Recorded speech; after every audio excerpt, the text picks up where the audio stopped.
Hello and welcome back to my channel friends. నా పేరు Gayatri.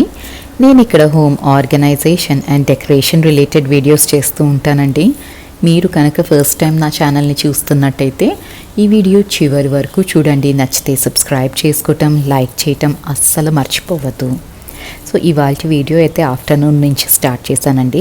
Lunch preparation అయితే జరుగుతుంది ఇక్కడ. లంచ్కి ఇవాళ మష్రూమ్ పులావ్ చేద్దామనేసి నేను యూట్యూబ్లో యాక్చువల్లీ వెతికానండి. ఈ రెసిపీ నాకు చాలా నచ్చింది. సో అదే మీతో షేర్ చేసుకుంటున్నాను. ఫస్ట్ అయితే మష్రూమ్స్ని మ్యారినేట్ చేసేసాను. దాంట్లో కొంచెం అల్లం వెల్లుల్లి, ఉప్పు, పసుపు and pepper powder, garam masala వేసుకున్నాను. దాని తర్వాత మసాలా ముద్ద నూరుకుంటున్నానండి. దీనికోసం ఎండుమిరపకాయలు కొంచెం సోక్ చేసి, కొబ్బరి, ఎండుమిరపకాయలు, కొత్తిమీర, పుదీనా, అల్లం వెల్లుల్లి ఇవన్నీ మిక్సీ పట్టేసుకున్నాను. అండ్ ఇవాళ బిర్యానీ కొంచెం బటర్లో చేద్దాము అనేసి, బటర్లో ఇది బిర్యానీ పువ్వు అంటారు కదండి, మనకి హైదరాబాద్లో అయితే బాగానే దొరుకుతుంది అన్ని సూపర్ మార్కెట్స్లో. ఇక్కడ అసలు దొరకట్లేదండి. ఇది నేను మా అత్తగారు వస్తుంటే ఆవిడతో తెప్పించుకున్నాను. అండ్ కడా మసాలాలు అంటాం కదా, బే లీఫ్, స్టార్ అనీస్, చెక్క, లవంగం, ఇలాచీ ఇవన్నీ వేసేసుకున్నాను. దాని తర్వాత ఉల్లిపాయ, పచ్చిమిరపకాయ వేసి బాగా ఫ్రై చేసేసుకున్నాక ఈ మసాలా ముద్ద దీంట్లో వేసేస్తాను. నేను ఎప్పుడు ఇట్లా ట్రై చేయలేదండి. పులావ్ టైప్లో ఎప్పుడూ చేయను. మోస్ట్లీ బిర్యానీ అంటే నేను ప్రాపర్ బిర్యానీనే చేస్తాను. కానీ ఈసారి ఈ పులావ్ ట్రై చేద్దామనేసి చేశాను. కానీ చాలా బాగా వచ్చిందండి టేస్ట్. సో ఈ మసాలా అంతా బాగా వేగే టైంలో మనం కొంచెం గరం మసాలా, పసుపు, ఉప్పు, కారం ఇవన్నీ వేసేసుకుంటాము. అండ్ మ్యారినేట్ చేసిన మష్రూమ్స్ కూడా వేసేసుకొని మష్రూమ్స్ కుక్ అయ్యేంత వరకు కొంచెం ఫ్రై అయితే చేసుకుంటామండి. అండ్ దాని తర్వాత మష్రూమ్స్ అంతా ప్రాపర్గా కుక్ అయిపోయినాక మనం టొమాటో వేసేసి దీన్ని 5 minutes మగ్గనిస్తాం. టొమాటో ఎక్కువసేపు ఏం మగ్గాల్సిన అవసరం లేదండి. అండ్ దాని తర్వాత రైస్ వేసుకొని సరిపడా వాటర్ వేసేసుకొని మనం కుక్ చేసేసుకోవటమే. అండ్ యమ్మీ పులావ్ అయితే రెడీ అయిపోయిందండి. నేను ఎలా వస్తుందో అని చాలా భయపడ్డాను. ఎందుకంటే మా అమ్మాయి ఎక్స్పెరిమెంట్స్ అంటే అస్సలు అప్రిషియేట్ చేయదు. ఎందుకు నార్మల్ బిర్యానీ చెయ్యొచ్చు కదా టొమాటోస్ లేకుండా అంటది. కానీ ఏదో ట్రై చేద్దాము, కొబ్బరి ఇవన్నీ ఉండేసరికి నాకు చాలా ఇంట్రెస్టింగ్గా అనిపించింది. అండ్ చాలా టేస్టీగా వచ్చిందండి. ఇదైతే డెఫినెట్లీ మిస్ అవ్వకుండా ట్రై చేయండి మీరు కూడా ఈ హాలిడేస్లో.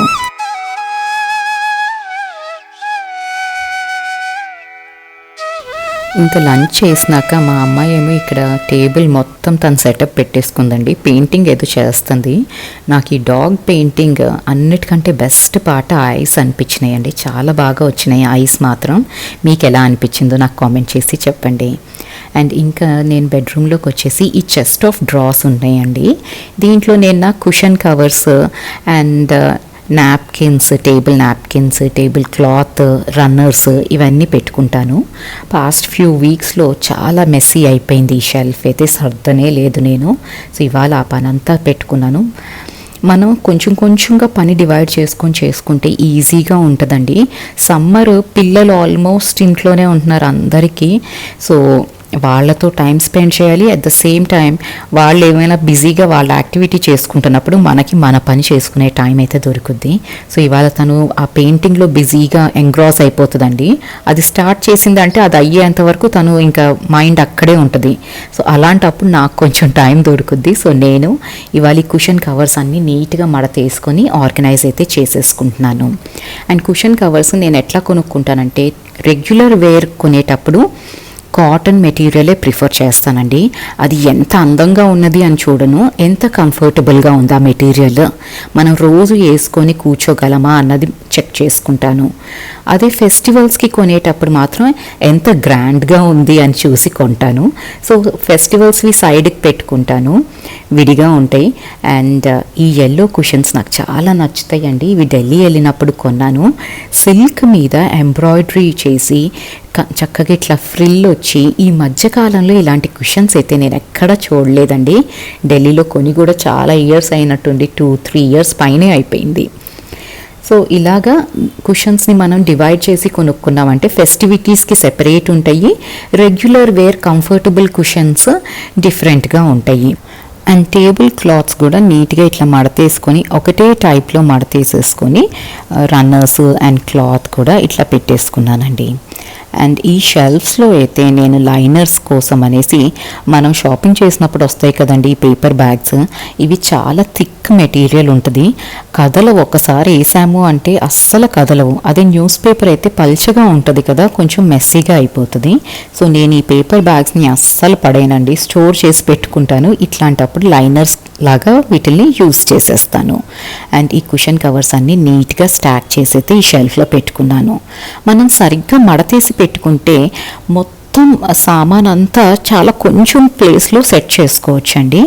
అండ్ ఈ కుషన్ కవర్స్ అన్నవి రెగ్యులర్గా యూజ్ చేసే కుషన్ కవర్స్ అయితే మోస్ట్లీ నేను హోమ్ సెంటర్ నుంచే తీసుకుంటాను. వాళ్ళ దగ్గర చాలా మంచి కాటన్స్ అండ్ మంచి వెరైటీ కూడా దొరుకుతుంది.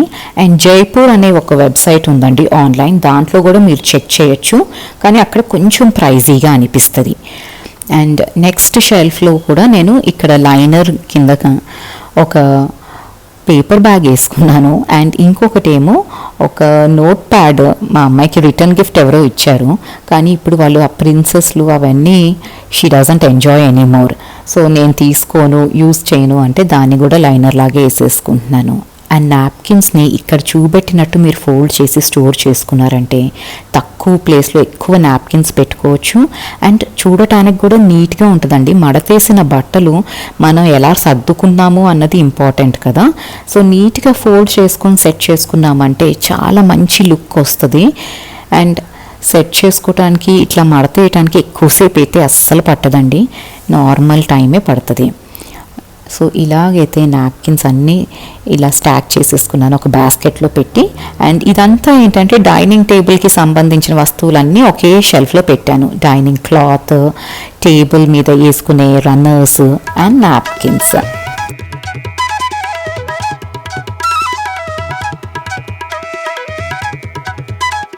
ప్రీవియస్ వీడియోలో నేను పెడిక్యూర్ చేసుకుంటున్నప్పుడు చాలామంది ఆ మెషిన్ గురించి అడిగారు, ప్రాపర్గా డీటెయిల్డ్ రివ్యూ చేయమని.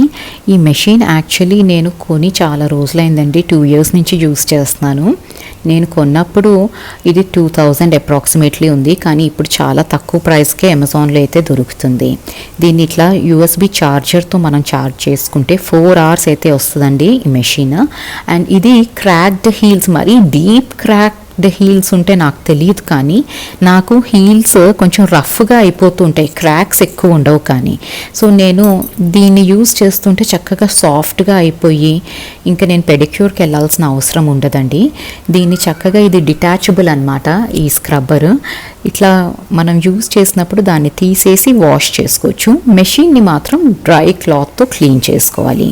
సో డీప్ క్రాక్డ్ ఉన్న హీల్స్ అయితే నేను ఎప్పుడు ట్రై చేయలేదండి. నార్మల్ క్రాక్స్, లైట్ క్రాక్స్ మాత్రం చాలా బాగా పోతున్నాయి ఈ మెషిన్తో. You can give it a try. And ఇంకా కిచెన్లోకి అయితే వచ్చేసానండి. బట్టలన్నీ సర్దేసరికి చాలా టైమే పట్టింది. ఇంక దాని తర్వాత కిచెన్లోకి వచ్చి నేను 2-3 daysకి ఒకసారి కిచెన్లో గ్యాస్ స్టవ్, స్లాబ్ అంతా సోప్తో క్లీన్ చేసుకుంటాను. మన సబ్స్క్రైబర్ ఒకళ్ళు అడిగారండి, మీది గ్యాస్ అంతా ఫిక్స్డ్ గ్యాస్ కదా, ఇవి ప్లేట్స్ తీయటానికి లేదు, ఎలా క్లీన్ చేస్తారు అని. ఇది కొంచెం ప్రాబ్లమాటికే అండి. ప్లేట్స్, డిటాచబుల్ ప్లేట్స్ అయితే చాలా ఈజీగా మనం క్లీన్ చేసుకోవచ్చు. అది చేయలేనప్పుడు నేనేం చేస్తానంటే సోపు, స్క్రబ్బర్తో ప్రాపర్గా 2 daysకి ఒకసారి రుద్దేసుకున్నామంటే చాలండి. డైలీ మనం వెనిగర్ వాటర్ ఏదో స్ప్రే చేసి క్లాత్తో క్లీన్ చేసుకోవచ్చు. సో ఈ స్క్రబ్బర్తో థరోగా క్లీన్ చేసుకొని ఒక వెట్ క్లాత్తో మొత్తం వైప్ చేసుకుంటాను.